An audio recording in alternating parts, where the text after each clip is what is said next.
সমূহ দৰ্শকক মই স্বাগতম জনাইছোঁ কেঞ্চাৰ কি সেই বিষয়ে মই অলপ ক'ব বিচাৰিছোঁ কেঞ্চাৰ জেনেৰেলি কিছুমান মানুহ আমাৰ শৰীৰত এবনৰ্মেল গ্ৰোথ হয় যিবিলাক তামোল সাদা খোৱা মানুহ সিহঁতৰ হঠাৎ দেখা যায় যে 5-10 বছৰ পিছত খোৱাৰ পিছত এবনৰ্মেল গ্ৰোথ হয় ফুলকবিৰ নিচিনা ওলাই আহে বা টিউমাৰ হয় সেইটোকে আমি কেঞ্চাৰ বুলি কওঁ কেঞ্চাৰ জেনেৰেলি থ্ৰট কেঞ্চাৰ বা ইছ'ফেগাছ কেঞ্চাৰৰ বিষয়ে আজি আমি আলোচনা কৰিম অসমত এই কেঞ্চাৰটো খুব ভয়াবহ বেছি ইণ্ডিয়াৰ ভিতৰত অসমত বিহাৰ কলকাতা আৰু উৰিষ্যা এই চাৰিটা ষ্টেটত ইণ্ডিয়াৰ ভিতৰত বেছি কেঞ্চাৰ ইছ'ফেগাছ হয় আৰু অসমত বিশেষকৈ তামোল সাদা খোৱা বিড়ি চিগাৰেট খোৱাৰ কাৰণে খাদ্যনলীৰ কেঞ্চাৰ বেছি হয়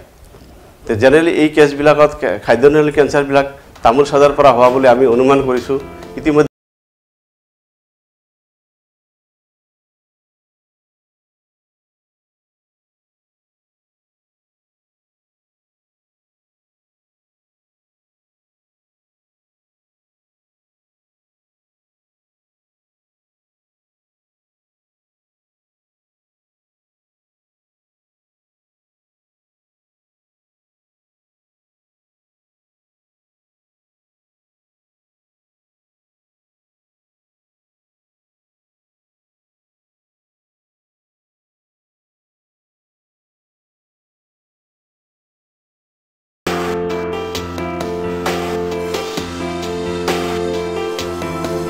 খাদ্যনলীত জেনেৰেলি আমাৰ খোৱা খাদ্যবিলাক খাদ্যনলীত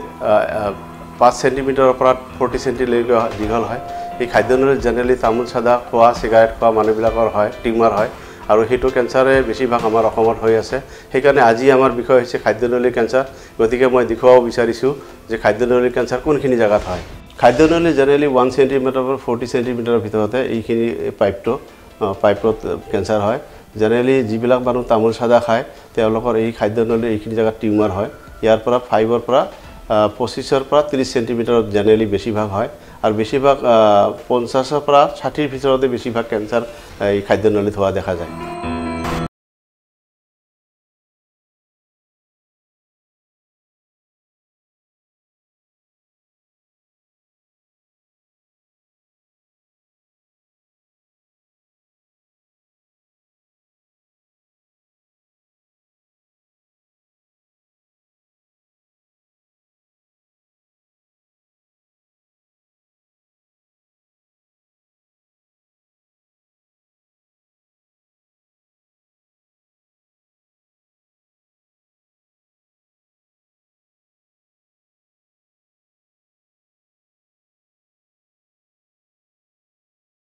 খোৱাত অসুবিধা হয়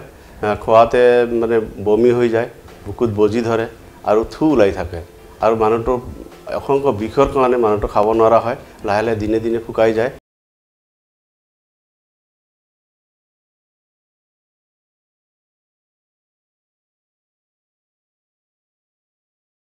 কেঞ্চাৰৰ 6টা ষ্টেজ থাকে যে first stage second stage third stage fourth stage sixth ষ্টেজলৈকে থাকে যেনে অসমত আমাৰ যিবিলাক ইছ'ফেগাছ কেঞ্চাৰ দেখা যায় চব গাঁও এৰিয়াৰ মানুহ তেওঁলোকে তামোল সাদা গাঁৱত বেছি চলে আৰু সেইকাৰণে খাদ্যনলীৰ কেঞ্চাৰ বেছি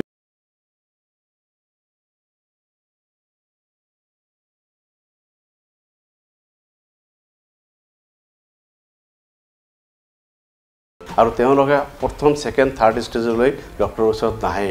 জেনেৰেলি 4th ষ্টেজলৈ আহে আৰু 4th ষ্টেজত অহাৰ লগে লগে মানুহজন খাব নোৱাৰা হৈ যায় একেবাৰে খোৱা বন্ধ নিচিনা হয় পানীয়া বস্তু খায় আৰু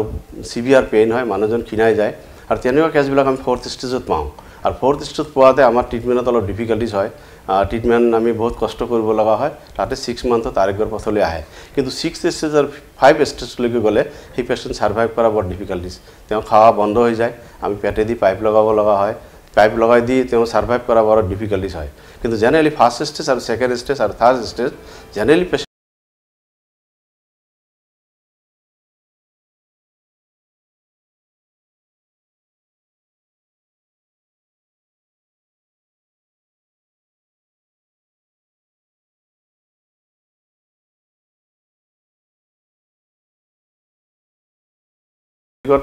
বহুতে বিশ্বাস নকৰে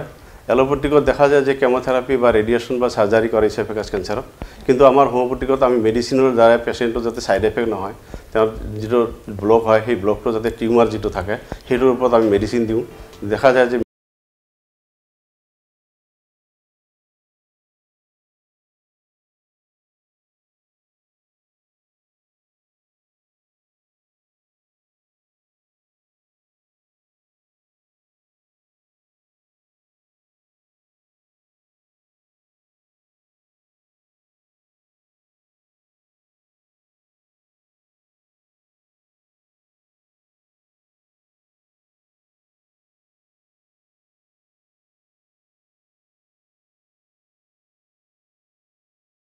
esophagus cancer.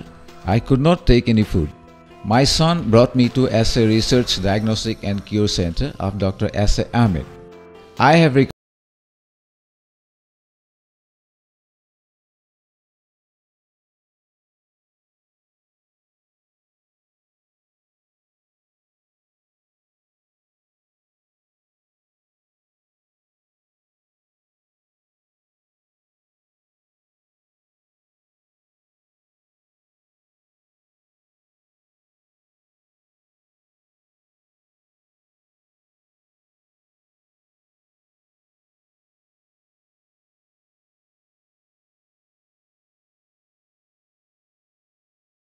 to severe pain in my throat. I came to know about SA Research Diagnostic and Cure Center from the newspaper. After taking treatment from Dr. S.A. Ahmed for 6 months, I have recovered a lot.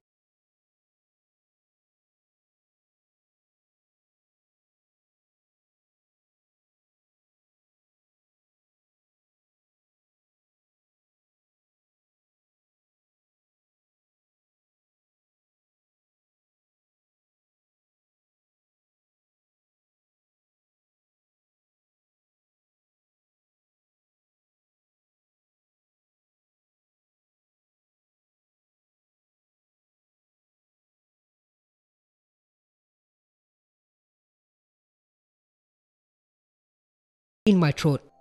I visited many doctors but unable to get good result. I had lost all my hopes to live in for this unbearable pain. Then I came to know about SA Research Diagnostic and Cure Center. After taking treatment from Dr. S.A. Ahmed for 6 months, I have recovered a lot. Now I am free from the disease for last 10 years. I have suggested many patients to take homeopathic medicine for cancer treatment. Homeopathic treatment দেখা যায় যে কিছুমান কেছত কেঞ্চাৰৰ ক্ষেত্ৰত oesophagus cancer ক্ষেত্ৰত operation কৰিব লগা cash থাকে, ৰেডিয়েশ্যন দিব লগা হয় বা কেমোথেৰাপি দিব লগা যায়। যে ফ'ৰ্থ ষ্টেজৰ যিবিলাক পেচেণ্ট সিহঁতে জেনেৰেলি ফিজিকেলি ভেৰি উইক হয় আৰু সেইবিলাক কেছত যদি আমি হোমিওপ্যাথিক মেডিচিন দিওঁ দেখা যায় যে সি লাহে লাহে খাব পৰা হৈ যায় আৰু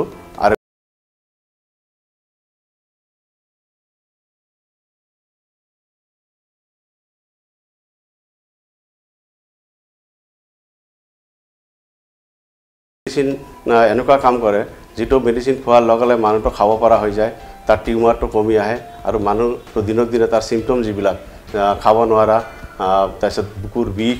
তাৰপিছত থু আহা এইবিলাক লাহে লাহে কমি যায় আৰু মানুহটো সুস্থ হৈ আমাৰ চকুত দেখা যায় আৰু আমি দেখুৱাইছোঁ। I am Narat Chandra Brahma. I was suffering from throat problem. I consulted a doctor in Bongaigaon. The doctor told me to go to a specialist in Guwahati Medical College. I was told that I had esophagus cancer and should have an operation that would cost around ₹60,000. I came to SA Research Diagnostic and Cure Center of Dr. S.A. Ahmed, and after taking medicine for 6 months, I am okay. I can say even cancer can be cured by homeopathy. মোৰ নাম শ্ৰী বাণীকান্ত দাস। মই Morigaon district মায়ঙৰ পৰা আহিছোঁ আৰু এই আজি আপোনাৰ 9তে মোৰ এই অসুখটো হৈছিলে। তাৰপিছত ধৰাত পৰিল মোৰ কেঞ্চাৰ হোৱা বুলি কিবা এখন বিজ্ঞাপনত মই আহমেদ ছাৰৰ এডভাৰটাইজটো পাইছিলোঁ। পাই পেলাই তেখেতৰ তালৈ আহিলোঁ। মই আপোনাৰ 1911তে আহিছোঁ। এতিয়া বৰ্তমান মই সুস্থই, কিন্তু মাজতে মই মৰিবই ওলাইছিলোঁ, একদম খাব নোৱাৰা হৈছিলোঁ, খাওঁ লোৱাত অসুবিধা হৈছিলে, বিজু লোৱা ওলাইছিলে। এই আহমেদ ছাৰৰ চিকিৎসাতে বৰ্তমান মই এতিয়া সুস্থ হৈয়ে আছোঁ। আৰু মই আৰু বহুতকো কৈছোঁ এই কথাটো যে হোমিও বহুতে তাৰমানে বিশ্বাস নকৰে। মই বোলো বিশ্বাস মই কৰিছোঁ, কাৰণ ট্ৰিটমেণ্টটো দেৰি হ'ব পাৰে, কিন্তু ট্ৰিটমেণ্টটো মোৰ মতেদি ভাল। নহ'লেতো মই আজি ইমান দিনে মৰিলোঁ হয়। আজি 7 বছৰ 8 বছৰ হ'লহি। বৰ্তমান মই ভালেই আছোঁ, সম্পূৰ্ণ কাম বনো কৰি আছোঁ, খাই বৈও আছোঁ, কোনো অসুবিধা বৰ্তমান নাই। প্ৰথমতে মই খাব নোৱাৰা হৈছিলোঁ, ডিঙিত এই ছাইডত মই দুখ পাই আছিলোঁ, খাব নোৱাৰা হৈছিলোঁ, মানুহটো ক্ষীণাই গৈছিলোঁ খাব নোৱাৰি। ছাৰৰ চিকিৎসাতে তাৰমানে মই বৰ্তমান সুস্থ। আৰু মোৰ বিবেকেদি মই হোমিওটো ট্ৰিটমেণ্টটো ভাল বুলি ভাবোঁ আৰু কৈছোঁ। মোক আৰু বহুকেইজন মানুহে মোক ফোনত সুধিছিলে এইবিলাক বিষয়ে পেপাৰ পত্ৰ পাইছিলে আহমেদ ছাৰৰ বিষয়ে মোক বহুতেও সুধিছে কিন্তু মই এইটো হোমিওটো পৰামৰ্শটো দিছোঁ যে এইটো লওক ট্ৰিটমেণ্টটো ভাল এলোপেথিতকৈ খোৱা লোৱাৰ এতিয়া ধৰক মোক আপোনাৰ চাদা বিড়ি তামোল পাণ এইবিলাক খাব বন্ধ কৰিছিলে আৰু এনে চিকিৎসা লোৱা অৱস্থাটো তেওঁ কিছু খোৱাৰ বাছ দিছিলে যেনে তেল মছলা মাছ মাংস কিছুদিন খাব মানা কৰিছিলে আৰু চাদা বিড়িটো এতিয়াও মই নাখাওঁ এই বাদ দিয়াই আজিলৈকে মই বাদেই দিছোঁ কেঞ্চাৰ সম্পৰ্কণ জেনেৰেলি 4th ষ্টেজ আৰু 5th ষ্টেজত জেনেৰেলি বেছি ডিফিকাল্টিজ আহে আৰু সেইবিলাক কেছত আমি কৰোঁ কি আমাৰ আজি মই 28 বছৰৰ পৰা তেনেকুৱা কেছবিলাকে পাইছোঁ সেইবিলাক ক্ষেত্ৰত যিবিলাক পেচেণ্ট মানে খোৱাত অসুবিধা হয় আৰু তেওঁৰ মানে ডিফিকাল্টিজ পায় সেইবিলাক আমি আমাৰ মেডিচিনৰ দ্বাৰাই আমি তেওঁৰ ট্ৰিটমেণ্ট দিওঁ যাতে মানে বেলেগ জেগাত স্প্ৰেড নহয় এই ক্ষেত্ৰত দেখা যায় যে খাদ্যনলীৰ ক্ষেত্ৰত ইছ'ফেগাছ কেঞ্চাৰত আমি CT স্কেন কৰাৰ পিছত আমি গম পাওঁ যে তেওঁৰ ক'ত স্প্ৰেড হৈছে জেনেৰেলি খাদ্যনলী আমাৰ 40 বা 35 ষ্টেজত থাকে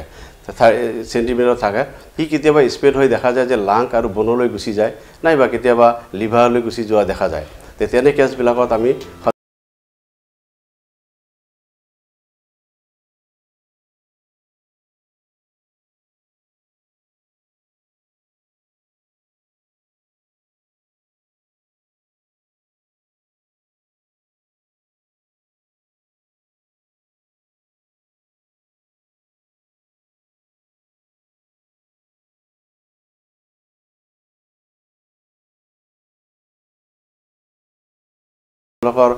যিবিলাক কেছ 5th ষ্টেজলৈ আহে তেওঁলোকৰ জেনেৰেলি স্প্ৰেড হোৱা দেখা যায় জেনেৰেলি 3rd আৰু 4th ষ্টেজত কেতিয়াও স্প্ৰেড নহয় তেনেকুৱা কেছবিলাকত আমি ট্ৰিটমেণ্ট দি বেছি আৰোগ্য ছাকচেছ হৈছোঁ 5th আৰু 6th ষ্টেজ যিবিলাক সেইবিলাক অলৰেডি স্প্ৰেড হৈ যায় ব্ৰেইনলৈ গুচি যায় কেতিয়াবা আৰু লাহে লাহে মানুহটো নোখোৱা হয় আৰু মৃত্যুমুখত পৰে জেনেৰেলি খাদ্যনলীৰ কেঞ্চাৰ নোহোৱাৰ কাৰণে আমি সদায় চেষ্টা কৰোঁ যে যিবিলাক আমি বৰ্তমান মডাৰ্ণ চিষ্টেমত আমাৰ জেনেৰেশ্যনে যিটো তামোল চাদা বিড়ি চিগাৰেট বেছি চলে আৰু সেই বস্তুটো বেছি হোৱাৰ কাৰণে খাদ্যনলী কেঞ্চাৰ অসমত বেছি হৈছে দেখা যায় যে মই 20,000 কেছ পাইছোঁ তাৰে 15,000 কেছতে দেখা যায় যে সেইবিলাক তামোল চাদা খোৱা বিড়ি খোৱা মানুহবিলাক গতিকে আমি বিচাৰোঁ যে তামোল চাদা যদি নিৰ্ময় কৰিব পাৰে বা তামোল চাদা বিড়ি গুটকা মদ ভাং এইবিলাক যদি খোৱা বন্ধ কৰিব পৰা যায় দেখা যায় যে কেঞ্চাৰটো আৰোগ্যৰ পথলৈ অনা যায় বা প্ৰটেক্ট কৰিব পৰা যায় ইতিমধ্যে আমি যিবিলাক কেছ পাইছোঁ সেইবিলাকত দেখা যায় যে যিবিলাক মানুহ বেছিভাগ তামোল চাদা মদ খায় সেইবিলাকৰে বেছিভাগ খাদ্যনলী কেঞ্চাৰ হয় আমাৰ এডভাইচ মতে আমি সদায় বিচাৰোঁ যাতে তামোল চাদা বিড়ি চিগাৰেট সেইবিলাক যাতে কম কৰে আৰু তাৰ পৰা কেঞ্চাৰৰ পৰা হাত সাৰিব পৰা যাব ইতিমধ্যে আমি যিবিলাক কেছ পাইছোঁ কেঞ্চাৰৰ সেইবিলাকৰ আমি সদায় সজাগতা দিয়ে যে তামোল চাদা বিড়ি যাতে মানুহ বন্ধ কৰে আৰু তাৰ দ্বাৰাই মানুহৰ এফেক্টেড বেছি হয় খাদ্যনলী কেঞ্চাৰত গতিকে অসমত বেছিভাগ তামোল চাদা বিড়ি চলে আমি কওঁ যে তামোল চাদা বিড়ি যিমান পাৰে কম কৰি খালে এই কেঞ্চাৰটোক প্ৰটেক্ট দিব পৰা যাব আচলতে আমাৰ নতুন জেনেৰেশ্যনক আমি এইটোৱে মেছেজ দিব বিচাৰোঁ যে তেওঁলোকে নতুন জেনেৰেশ্যনে ভাবে যে তেওঁলোকে মডাৰ্ণ হোৱাৰ কাৰণে চাদা গুটকা চিগাৰেট মদ এইটো এটা ফেশ্বনত পৰিৱৰ্তিত হৈছে তে মই ফালেদি মই ক'ব বিচাৰোঁ যে এই ফেশ্বন বস্তুটোৱে আমাৰ জীৱনত লাষ্টত কাল কৰি দিয়ে তে মই নতুন জেনেৰেশ্যন মোৰ ফালেদি মই এইটোৱে জনাব বিচাৰোঁ যে মই আজি 28 বছৰ হোমিওপেথিক ট্ৰিটমেণ্ট কেঞ্চাৰৰ বিষয়ে যিটো নলেজ পালোঁ তাত দেখা যায় যে গুটকা তামোল চাদা ষ্টেজ 16 বছৰৰ পৰা যদি ষ্টাৰ্ট কৰে তেনে দেখা যায় যে 30 বছৰত সি কেঞ্চাৰ হোৱাৰ চান্সটো বেছি থাকে কিছুমানে হয়তো ষ্টমাক ট্ৰাবল বেছি ভাল থাকিলে সি হয়তো 30 পৰা 35 বা 40 বছৰত কেঞ্চাৰ হোৱাৰ ভয় থাকে গতিকে মই জেনেৰেশ্যনক মই এইটোৱে মই অনুৰোধ কৰোঁ যে তেওঁলোকে এইবিলাক বস্তু যাতে নিজৰ ফালেদি এভয়েড কৰিব পাৰে গুটকা বিড়ি চাদা তামোল পাণ যাতে তেওঁলোকে এভয়েড কৰিব পাৰে আৰু সেইটো এভয়েড কৰিলে দেখা যায় যে কেঞ্চাৰ ইছ'ফেগাছ কেঞ্চাৰ আমাৰ অসমৰ পৰা নোহোৱা হৈ যাব